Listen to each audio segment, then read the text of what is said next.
Le jour de mon diplôme devait être le début de ma vie, mais il a failli en être la fin. Imaginez la scène, une belle journée ensoleillée, ma sœur cadette recevant les clés d'une Fiat 500 neuve, des larmes de joie dans les yeux de ma mère, et les applaudissements fiers de mon père. Et moi? Je me tenais là, à côté, avec mon master mention très bien en poche, et tout ce que j'ai reçu, c'est un porte-clés en plastique bon marché et une blague cruelle devant toute la famille sur mon avenir raté. Tout le monde a ri. J'ai souri pour la photo, le cœur en miettes. Mais ce qu'ils ne savaient pas, c'est que ce sourire était un adieu. La nuit même, je faisais ma valise pour ne plus jamais revenir. Avant de vous raconter comment j'ai transformé cette humiliation en ma plus grande victoire, j'aimerais savoir d'où vous m'écoutez aujourd'hui. Dites-moi dans les commentaires votre ville, votre pays, et quelle heure il est chez vous. J'adore voir à quel point notre communauté est grande et soudée. Revenons à ce fameux jour. Nous étions fin juin, à Vichy. L'air était lourd, saturé de l'odeur des roses que ma mère, Claudine, chérissait plus que ses propres enfants. Ou devrais-je dire, plus que moi. Le jardin avait été décoré avec une précision militaire. Des nappes blanches immaculées, des ballons dorés et argentés, et une immense banderole accrochée entre deux tilleuls. Sur la banderole, il était écrit en lettres pailletées « Félicitations Maëlys ». Juste Maëlys. Pas félicitations les filles. Pas bravo Lison et Maëlys. Juste le nom de ma sœur. Pour ceux qui ne connaissent pas ma famille, laissez-moi vous brosser le tableau. Je m'appelle Lison, j'ai 23 ans ce jour-là. Je venais de valider 5 années d'études intensives en analyse de données et logistique, en travaillant les soirs et week-ends pour payer mes frais de scolarité.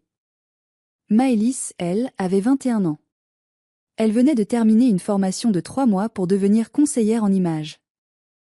Une formation que mon père, Didier, avait intégralement financée, tout comme son appartement, ses vacances à Ibiza et sa garde-robe de marque. J'ai avalé ma salive en voyant la banderole. C'est juste un oubli, me suis-je dit.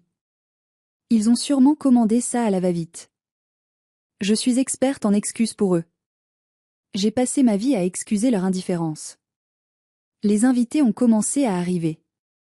Des oncles, des tantes, des amis de mes parents, et bien sûr, Thibaut, le fiancé de Maëlys. Thibaut est le genre d'homme qui porte des pulls en cachemire posés sur les épaules et qui rit trop fort aux blagues de mon père, surtout quand elles sont mauvaises. Le déjeuner s'est déroulé comme d'habitude. Maëlys était le centre de l'univers. Elle racontait comment elle avait appris à assortir les couleurs froides et chaudes, et tout le monde l'écoutait comme si elle venait de découvrir un remède contre une maladie rare. Mon père rayonnait. Ma fille a un don, disait-il en servant du champagne. L'élégance, ça ne s'apprend pas, c'est inné. Moi, j'étais assise au bout de la table, près des enfants des cousins éloignés. Personne ne m'a demandé comment s'était passée ma soutenance de mémoire. Personne n'a mentionné que j'avais fini major de ma promotion. J'étais invisible. Un meuble pratique qu'on sort pour les grandes occasions pour faire nombre. Puis est venu le moment des cadeaux. Mon père s'est levé, a tapoté son verre avec une fourchette. Le silence s'est fait. Mes amis, ma famille, a-t-il commencé, la voix vibrante d'émotion théâtrale. Aujourd'hui, nous célébrons l'avenir. Et quel avenir? Maëlys, ma chérie, approche. Maëlys s'est levée, faussement timide, lissant sa robe de designer. Mon père a sorti une petite boîte en velours de sa poche. Tu vas entrer dans la vie active, ma puce. Tu vas aider les gens à être beaux, à se sentir bien. Et pour une femme d'affaires comme toi, il faut un carrosse. Il lui a tendu la boîte. Elle l'a ouverte. C'était des clés de voiture. Au même moment, un klaxon a retenti dans l'allée. Ma mère a fait signe, et le portail s'est ouvert sur une Fiat 500 décapotable, blanc perle, avec un énorme nœud rouge sur le capot. Des cris de joie. Des applaudissements. Maëlys a sauté au cou de mon père, puis de ma mère. Des larmes coulaient. C'est la plus belle journée de ma vie, hurlait-elle. Thibaut sifflait d'admiration. Ça, c'est la classe, Didier. Je suis restée figée sur ma chaise. Mon cœur battait si fort que j'avais peur qu'on l'entende. Une voiture. Une voiture neuve.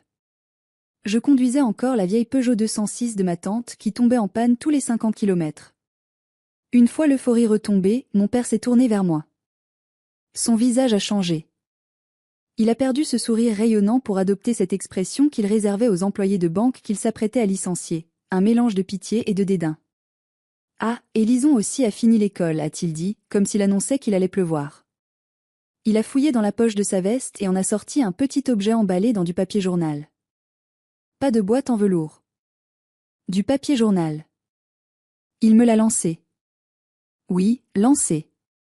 J'ai dû l'attraper au vol pour qu'il ne tombe pas dans mon assiette de dessert. J'ai déballé l'objet. C'était un porte-clés en plastique. Une tour Eiffel miniature, le genre de babiole qu'on achète à 2 € dans les boutiques de souvenirs pour touristes à Paris. Je l'ai regardé, incrédule. J'ai levé les yeux vers mon père. C'est pourquoi, ai-je balbutié. Mon père a ri. Un rire gras, satisfait. C'est pour te rappeler ta place, Lison. Tu as fait tes grandes études, tes graphiques, tes chiffres.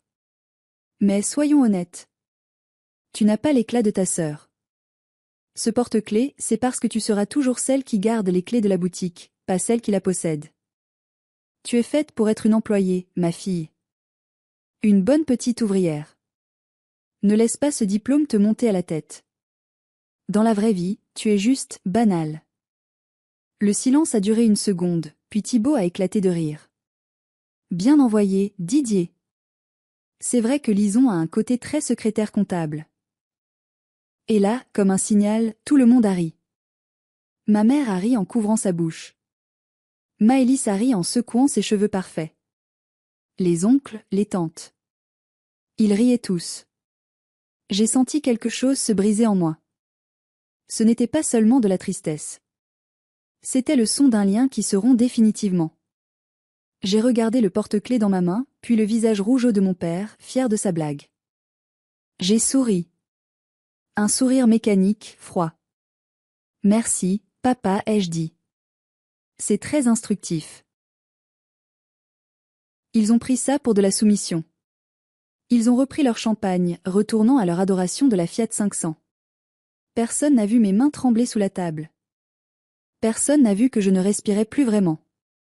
Je savais, à cet instant précis, en regardant le reflet déformé de mon visage dans la cuillère à dessert, que je ne dormirais plus jamais sous ce toit en me sentant chez moi. La fête a duré jusqu'au soir. J'ai joué mon rôle jusqu'au bout. J'ai aidé à débarrasser, j'ai porté les cadeaux de Maëlys jusqu'à sa chambre, j'ai même félicité Thibaut pour sa promotion imaginaire. J'étais le fantôme qu'il voulait que je sois. Silencieuse. Serviable. Transparente. Vers 23 h, la maison est enfin devenue silencieuse. Mes parents ronflaient déjà, épuisés par leur propre gloire. Maëlys était sortie tester sa voiture avec ses amis. Je suis entrée dans ma chambre. Je n'ai pas allumé la lumière. Je connaissais chaque recoin de cette pièce où j'avais passé tant d'heures à étudier, espérant qu'une bonne note me vaudrait un bravo de mon père. Quelle perte de temps. J'ai tiré ma valise de sous le lit. Une vieille valise bleue dont une roulette était cassée, ce qui la faisait tanguer comme un navire-ivre. J'ai commencé à empiler mes affaires. Pas tout. Juste l'essentiel. Mon ordinateur portable, mes disques durs avec mes projets de code, quelques vêtements pratiques, mes économies cachées dans une vieille boîte à chaussures fruit de mes heures de babysitting et de mes étés à travailler au supermarché. Je n'ai pas laissé de lettres. Les lettres, c'est pour les gens qui espèrent être compris. Je savais que rien de ce que je pourrais écrire ne traverserait l'épaisse couche de narcissisme de mes parents. Une lettre aurait été lue à voix haute et moquée, comme mon diplôme, comme ma vie. À 2 h du matin, j'ai descendu l'escalier sur la pointe des pieds. Chaque craquement du vieux parquet résonnait comme un coup de fusil dans ma poitrine. J'avais peur, une peur viscérale d'être arrêtée, d'être questionnée. Mais personne n'a bougé. J'ai ouvert la porte d'entrée. L'air frais de la nuit m'a frappé au visage. La Fiat 500 de Maëlys brillait sous le lampadaire, narguant mon départ. J'ai marché jusqu'à la gare, traînant ma valise bancale sur les pavés inégaux de Vichy. Le bruit des roulettes sur la pierre clac, clac, clac est un son que je n'oublierai jamais. C'était le rythme de ma liberté. J'ai pris le premier train pour Nantes. Pourquoi Nantes? Parce que c'était là que vivait tante Colette. La sœur aînée de ma mère. La brebis galeuse de la famille, selon eux. Celle qui n'avait jamais voulu se marier, qui vivait seule et disait ce qu'elle pensait. J'avais son adresse sur une vieille enveloppe de Noël. Le voyage a duré des heures. J'ai regardé les paysages défiler dans le noir, mon reflet dans la vitre me renvoyant l'image d'une fille épuisée, les yeux cernés, serrant ce stupide porte-clés Tour Eiffel dans sa poche comme un talisman de haine. Quand je suis arrivée chez Colette, il était 8 heures du matin. Elle a ouvert la porte en peignoir, une cigarette à la main. Elle m'a regardée, a vu la valise, mes yeux rouges, et elle n'a posé aucune question stupide. Elle a juste écarté la porte et a dit « Je t'attendais, lisons ». Je me demandais juste combien de temps il te faudrait pour craquer. Elle m'a installée dans la chambre d'amis. Elle m'a fait une soupe chaude. Pas de grands discours, pas de câlins étouffants. Juste une présence solide. Repose-toi. Ici, personne ne te jugera sur la marque de tes chaussures. Pendant 5 jours, j'ai éteint mon téléphone. J'ai dormi. J'ai pleuré, beaucoup. J'ai laissé sortir 23 années de frustration. Le 5e jour, je l'ai rallumé. Il a vibré pendant 10 minutes sans s'arrêter. Des appels manqués. Des messages. Le premier message était de mon père. « Tu es où ? On avait besoin de toi pour ranger le garage. » Le deuxième, de Maëlys. « T'es sérieuse ? Tu as pris mon chargeur iPhone ? Ramène-le. » Je ne l'avais pas pris. Puis, une série de messages de ma mère, de plus en plus hystériques. Lisons, réponds. Les voisins demandent où tu es. Tu nous fais honte. Et enfin, le message que tante Colette a reçu sur son propre téléphone et m'a lu à voix haute. Ta mère est effondrée, lisons. Elle pleure sans arrêt. Elle dit qu'elle ne comprend pas. Elle pensait vraiment que tu allais juste encaisser, faire la tête 2 jours et revenir t'excuser comme d'habitude. Elle est inquiète pour « le qu'en dira-t-on ». C'est là que j'ai réalisé l'horreur de la situation. Elle ne pleurait pas parce que sa fille lui manquait. Elle pleurait parce que son accessoire, son bouc émissaire, avait disparu, et qu'elle allait devoir expliquer aux voisins pourquoi leur famille parfaite avait une chaise vide. Je me tourne vers vous maintenant. Si vous étiez à ma place, après avoir lu ces messages, qu'auriez-vous fait ? Auriez-vous répondu pour les rassurer ? Ou auriez-vous fait ce que j'ai fait ? Dites-moi dans les commentaires ce que vous auriez écrit à ma mère à cet instant précis. Je n'ai pas répondu. J'ai bloqué leur numéro. Pas par méchanceté, mais par survie. C'était comme couper un membre gangrené pour sauver le reste du corps. Tante Colette m'a regardé faire, un petit sourire en coin. Bienvenue dans le club des vilains petits canards, ma chérie. On y vit beaucoup mieux, tu verras. Il fallait que je travaille. Je ne voulais pas être un fardeau pour Colette, même si elle insistait pour dire que ma présence égayait sa maison. Avec mon master en poche, je pensais trouver rapidement un poste de cadre. Mais la réalité du marché du travail est brutale, surtout quand on n'a pas de réseau, ce fameux réseau que mon père avait offert sur un plateau à Maëlys mais qu'il m'avait refusé. J'ai fini par accepter un poste d'intérim dans un immense entrepôt logistique à la périphérie de Nantes. Ce n'était pas glamour. C'était bruyant, poussiéreux, et ça sentait le diesel et le carton mouillé. Mon travail officiel, responsable de stock junior. En réalité, je passais mes journées à compter des palettes, à vérifier des bons de commande et à porter des chaussures de sécurité qui me faisaient des ampoules. Pendant ce temps, via un faux compte Instagram que je ne pouvais m'empêcher de consulter, on ne guérit pas de sa famille du jour au lendemain, je voyais la vie de Maëlys. Elle postait des photos d'elle dans sa Fiat 500, des selfies avec des légendes comme la vie d'entrepreneuse est si dure, alors qu'elle était au spa un mardi après-midi. Elle avait même posté une photo de mon ancienne chambre transformée en dressing room. Ils avaient jeté mes livres. Ils avaient repeint les murs. J'étais effacée. Mais dans cet entrepôt gris, quelque chose germait. Je voyais le gaspillage. Je voyais des camions partir à moitié vides, des itinéraires absurdes qui faisaient perdre des milliers d'euros en carburant, des produits frais qui pourrissaient sur les quais à cause d'erreurs d'étiquetage. Mon cerveau d'analyste ne pouvait pas supporter ça. C'était physique. Le désordre m'irritait. C'est là que j'ai rencontré Gabin. Gabin était le gars de l'informatique, celui que tout le monde appelait seulement quand l'imprimante bourrait. Il était calme, portait des t-shirts de groupe de rock des années 80 et avait des yeux d'une gentillesse désarmante. Un jour, alors que je pestais contre le logiciel de gestion préhistorique de l'entrepôt, il s'est penché par-dessus mon épaule. C'est codé en COBOL, ce truc. Ça date d'avant ma naissance, a-t-il dit en riant. C'est inefficace, ai-je répondu. Si on pouvait croiser les données de trafic en temps réel avec le volume des colis, on pourrait économiser 20% de trajet. Il m'a regardé, surpris. Tu sais coder? J'ai appris. Pour m'amuser. Ce soir-là, nous sommes restés après le travail. J'ai sorti mes carnets, mes algorithmes griffonnés. Gabin a ouvert son ordinateur. C'est ainsi qu'est né Logismart. Pendant 1 an, ma vie a été un cycle épuisant. Travail à l'entrepôt de 6 heures à 14 heures, puis code dans le garage de tante Colette avec Gabin jusqu'à 2 heures du matin. Je vivais de café, de pâtes et de cette flamme froide qui brûlait en moi, l'envie de prouver qu'ils avaient tort. Que je n'étais pas juste une employée.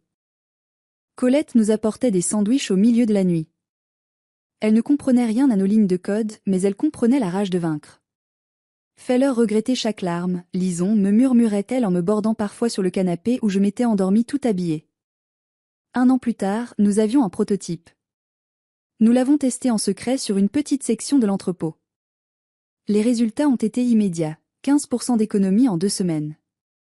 Le directeur du site n'en revenait pas. Mais je ne voulais pas vendre ça à mon patron pour une prime de 500 €.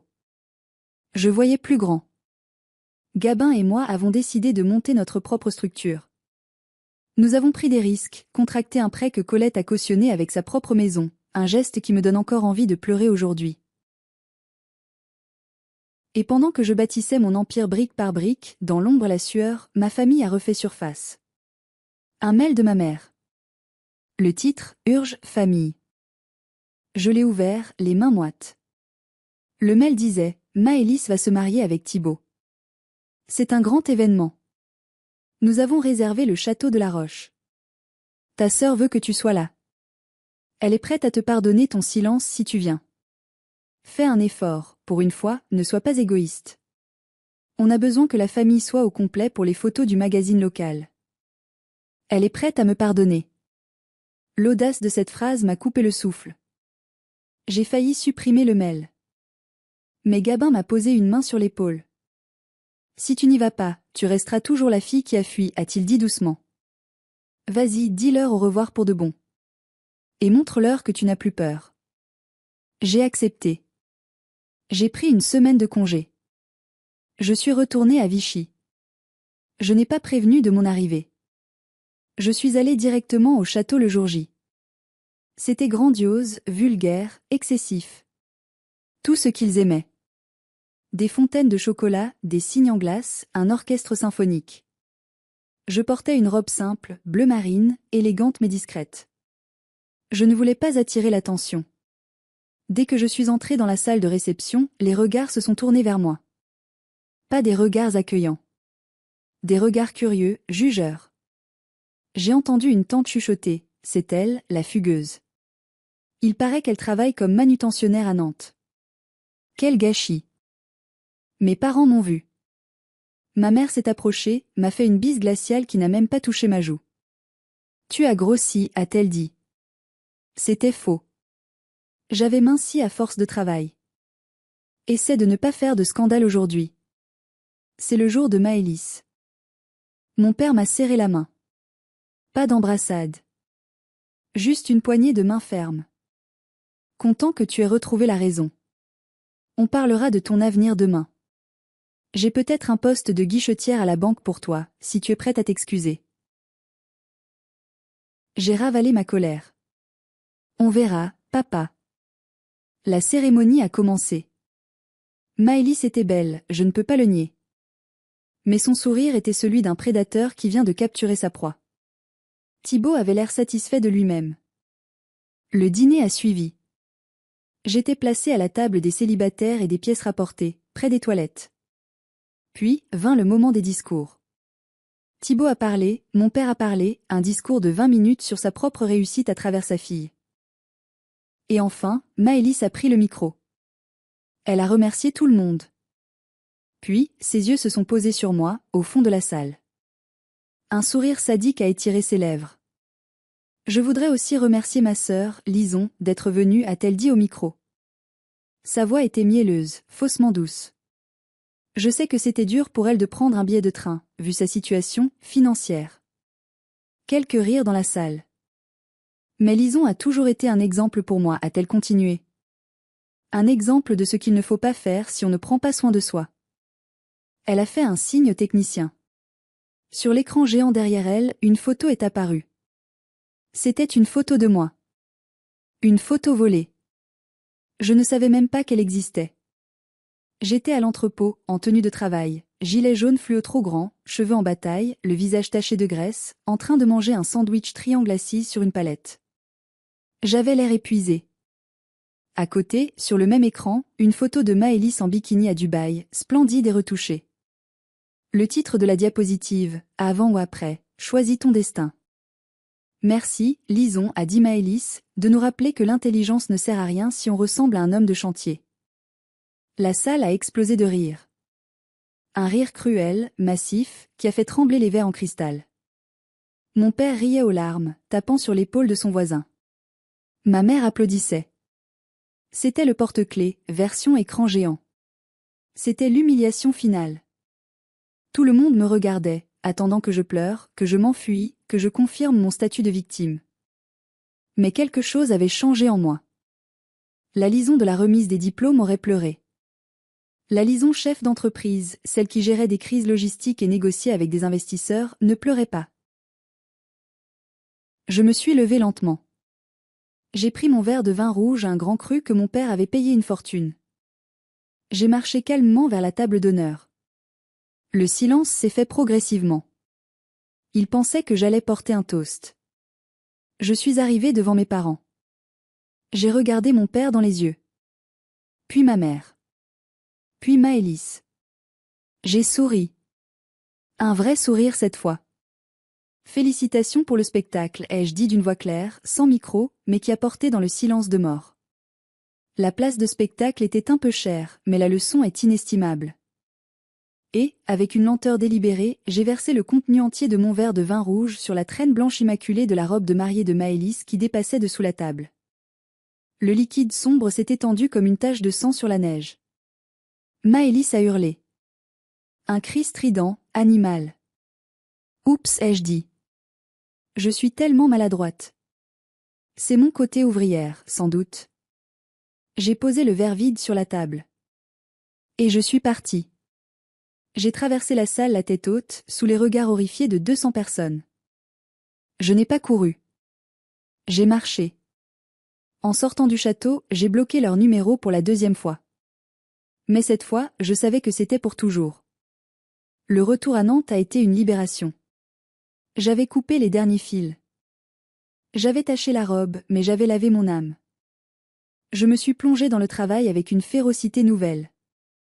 La colère est un carburant incroyable quand on sait la raffiner. Logismart a décollé. 6 mois après le mariage, nous avons signé notre premier gros contrat avec une chaîne de supermarchés nationale. Gabin et moi avons dû embaucher. De 2 personnes dans un garage, nous sommes passés à 10, puis 20 employés dans des bureaux modernes au centre de Nantes. Je suis devenue une femme d'affaires. Une vraie.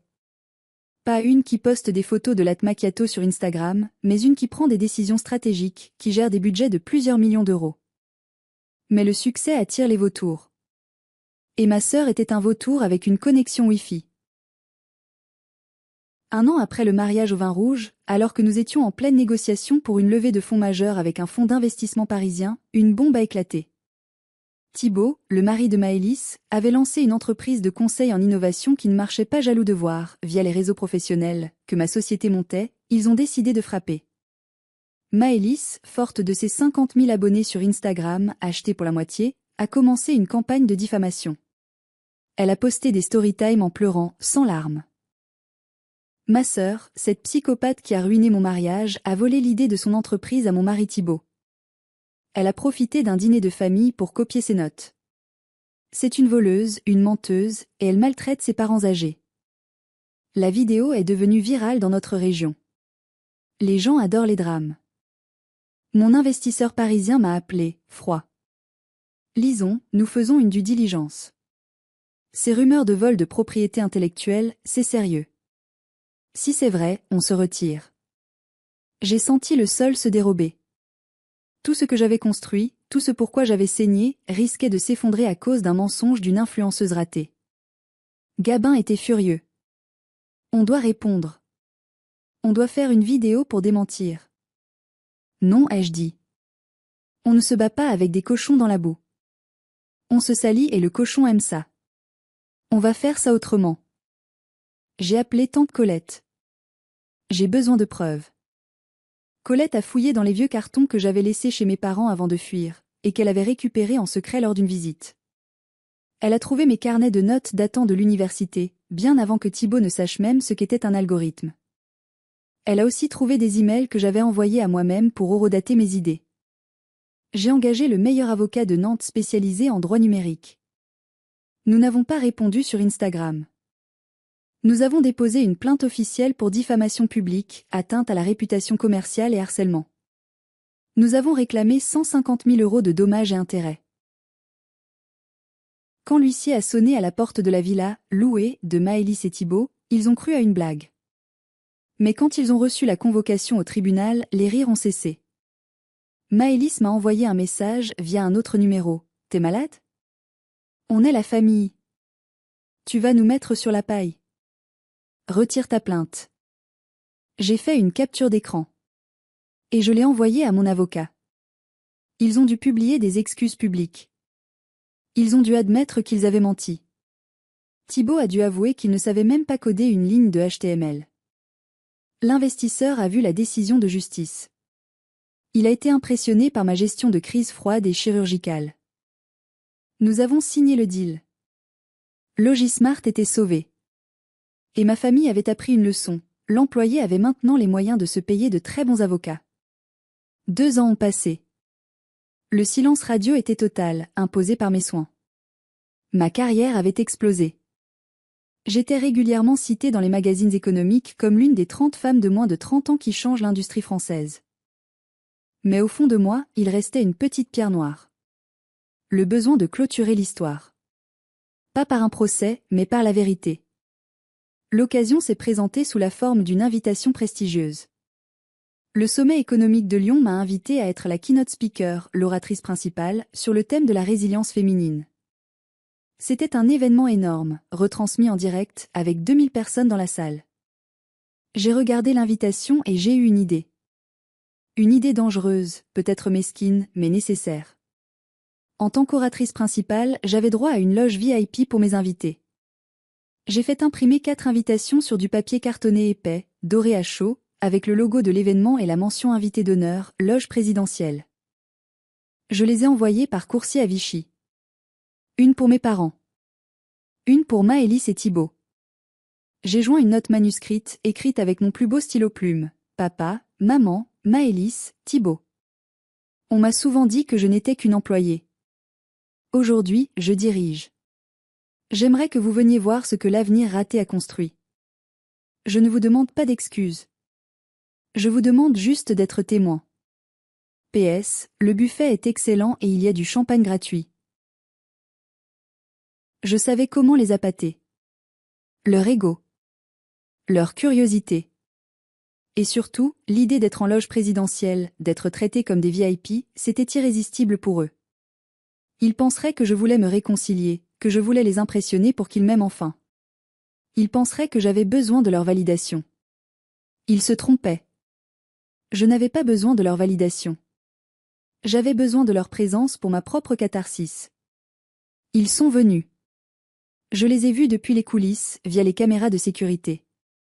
Ils étaient sur leur 31. Mon père portait son costume des grands jours, ma mère avait sorti ses perles. Maëlys portait une robe de cocktail trop voyante pour une conférence d'affaires, et Thibaut regardait autour de lui avec un air suffisant, comme s'il allait acheter le bâtiment. L'organisateur est venu me voir. Lison, tout va bien ?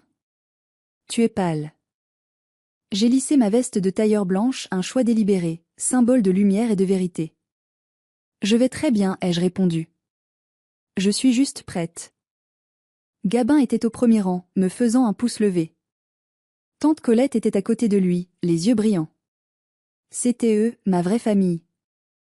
Les lumières se sont éteintes. La musique d'intro a retenti. Mesdames et messieurs, veuillez accueillir la PDG de Logismart, Lison. Je suis entrée sur scène. Les projecteurs m'ont aveuglé un instant, puis j'ai distingué la masse sombre du public. Et au centre, en hauteur, éclairée doucement, la loge VIP. Je voyais leur visage. Ils souriaient. Mon père a même fait un petit signe de la main, comme s'il était la reine d'Angleterre. Il s'appropriait déjà mon succès. Je pouvais presque l'entendre dire à son voisin, « C'est ma fille, je lui ai tout appris. » J'ai pris le micro. J'ai pris une grande inspiration. Et j'ai commencé le discours qui allait changer ma vie. Bonsoir à tous, ai-je commencé. Ma voix était stable, amplifiée par le système sonore de pointe. On me demande souvent quel est le secret de ma réussite. Comment, à 26 ans, j'ai bâti une entreprise logistique qui pèse plusieurs millions d'euros en partant de rien. J'ai fait une pause. J'ai regardé vers la loge VIP. La réponse classique serait, le travail acharné, la vision, une bonne équipe. Et c'est vrai. Mais ce n'est pas toute la vérité. J'ai sorti de ma poche le petit porte-clés Tour Eiffel en plastique. Il était rayé, vieux, moche. Je l'ai levé sous la lumière du projecteur. Ce soir, je veux vous parler du pouvoir du non. Du pouvoir d'être sous-estimé. L'écran géant derrière moi a projeté un gros plan du porte-clés. Le jour de mon diplôme de master, alors que j'avais travaillé 5 ans pour payer mes études, la personne qui aurait dû être la plus fière de moi m'a offert ceci. Et elle m'a dit, c'est pour te rappeler ta place. Tu es faite pour être une employée. Tu es banale. Un murmure d'indignation a parcouru la salle. Dans la loge VIP, j'ai vu le sourire de mon père se figer. Ma mère a porté la main à sa gorge. Maëlys a cessé de regarder son téléphone. À ce moment-là, ai-je continué, j'avais deux choix. Croire cette personne, accepter cette étiquette de médiocrité, et devenir la petite main invisible qu'il voulait que je sois. Ou bien prendre ce mépris, cette humiliation publique, et m'en servir comme brique pour construire ma propre maison. J'ai commencé à marcher sur scène, regardant chaque section du public, mais revenant toujours vers eux. J'ai choisi la deuxième option. J'ai pris un train de nuit avec une valise cassée. J'ai dormi dans un garage. J'ai mangé des pâtes pendant 2 ans. Pas parce que je voulais devenir riche. Mais parce que je voulais prouver que ma valeur ne dépendait pas de l'opinion de ceux qui étaient incapables de voir ma lumière. J'ai appris que la famille, ce n'est pas l'ADN. L'ADN, c'est juste une loterie biologique. La famille, ce sont les gens qui vous tendent une main quand vous êtes à terre, pas ceux qui rient quand vous tombez. J'ai pointé Gabin et Colette. Ma famille est ici, au premier rang. Ce sont eux qui ont cru en moi quand je n'étais personne. Puis, je me suis tournée directement vers la loge VIP. L'éclairage a changé, les mettant légèrement plus en évidence. Je ne les ai pas nommés. Je n'ai pas dit mon père Didier et ma mère Claudine. Je n'avais pas besoin de le faire. Leur langage corporel criait leur culpabilité. Mon père était devenu gris cendre. Il s'était enfoncé dans son siège, comme s'il voulait disparaître. Maëlys avait les bras croisés, furieuse, mais je voyais la peur dans ses yeux. La peur que les gens sachent qui elle était vraiment. À ceux qui m'ont offert ce porte-clés, ai-je dit, ma voix vibrant d'une émotion brute, je veux vous dire merci. Merci pour votre cruauté. Merci pour votre indifférence. Sans votre rejet, je serais encore là-bas, à essayer de mendier des miettes d'amour que vous n'aviez pas pour moi. Votre silence a été le son le plus motivant de ma vie. Et à vous tous dans cette salle, ai-je conclu en me tournant vers le public, si quelqu'un vous a un jour fait sentir que vous étiez trop peu ou pas assez, rappelez-vous ceci, leur incapacité à voir votre valeur ne diminue pas votre valeur. Prenez leur mépris. Faites-en du carburant. Et brûlez si fort qu'ils ne pourront plus jamais vous ignorer. J'ai baissé le micro. Pendant 3 secondes, il y a eu un silence total. Puis, la salle a explosé. Les gens se sont levés. Une standing ovation. Un tonnerre d'applaudissements qui a fait vibrer le sol sous mes pieds. J'ai vu des gens pleurer. J'ai regardé une dernière fois la loge VIP. Ils ne s'étaient pas levés. Ils étaient pétrifiés, comme des statues de cire en train de fondre. Ils réalisaient qu'ils ne pouvaient plus contrôler le récit. J'avais repris le stylo. J'avais écrit ma propre fin. Je suis sortie de scène, les jambes flageolantes, mais le cœur plus léger que jamais. Gabin m'attendait dans les coulisses. Il m'a prise dans ses bras. « Tu l'as fait » a-t-il murmuré. Oui. Je l'avais fait. Je n'ai pas revu mes parents après la conférence. Ils ont quitté la loge précipitamment avant même la fin des applaudissements, fuyant comme des voleurs pris la main dans le sac. Ils n'ont pas touché au champagne gratuit. Le lendemain, la vidéo de mon discours était partout. LinkedIn, YouTube, Facebook. Les commentaires affluaient par milliers. Des gens racontaient leurs propres histoires de famille toxique, de favoritisme, de rejet. J'avais touché une corde sensible universelle. 3 jours plus tard, j'ai reçu une lettre. Une vraie lettre, par la poste, avec l'écriture tremblée de ma mère. Je l'ai posée sur la table de ma cuisine, dans mon bel appartement avec vue sur la Loire. Gabin préparait le café. « Tu vas l'ouvrir » a-t-il demandé. Je pense que oui. Juste pour voir. J'ai ouvert l'enveloppe. 4 pages. 4 pages de justification. Lisons, ton discours était très dur. Tu as brisé le cœur de ton père. Nous avons toujours fait de notre mieux. Tu as toujours été plus indépendante, tu avais moins besoin de nous que Maëlys. Le porte-clés, c'était juste une blague, tu n'as jamais eu d'humour. Nous sommes fiers de ta réussite, mais était-il nécessaire de laver ton linge sale en public ? Nous sommes prêts à te pardonner cette humiliation si tu acceptes de... Je me suis arrêtée là. Nous sommes prêts à te pardonner. Encore. Toujours cette inversion des rôles. Il me blesse, je réagis, et c'est moi qui dois être pardonné. C'est le cycle éternel des narcissiques. Ils ne changent jamais. Ils ne s'excusent jamais vraiment. Le « je suis désolé, mais » n'est pas une excuse, c'est une manipulation. J'ai regardé Gabin. J'ai regardé mon appartement lumineux, symbole de ma liberté. J'ai pensé à mes employés qui me respectaient, à tante Colette qui m'aimait pour ce que j'étais. J'ai pris un briquet. Je suis allée sur le balcon. J'ai tenu le coin de la lettre et j'ai allumé la flamme. J'ai regardé les mots de ma mère noircir, se recroqueviller et se transformer en cendres. Tu n'as jamais eu d'humour, tu es banal. Pardonné. Tout est parti en fumée, emporté par le vent de Nantes. Je n'ai pas répondu. Je ne répondrai jamais. Mon père a essayé de m'ajouter sur LinkedIn quelques mois plus tard, mettant en avant son lien de parenté avec moi pour booster son propre profil. Je l'ai bloqué. Maëlys a divorcé de Thibaut 1 an plus tard. Il paraît qu'elle essaie de devenir coach de vie maintenant. Je lui souhaite bien du courage. Moi, je continue d'avancer.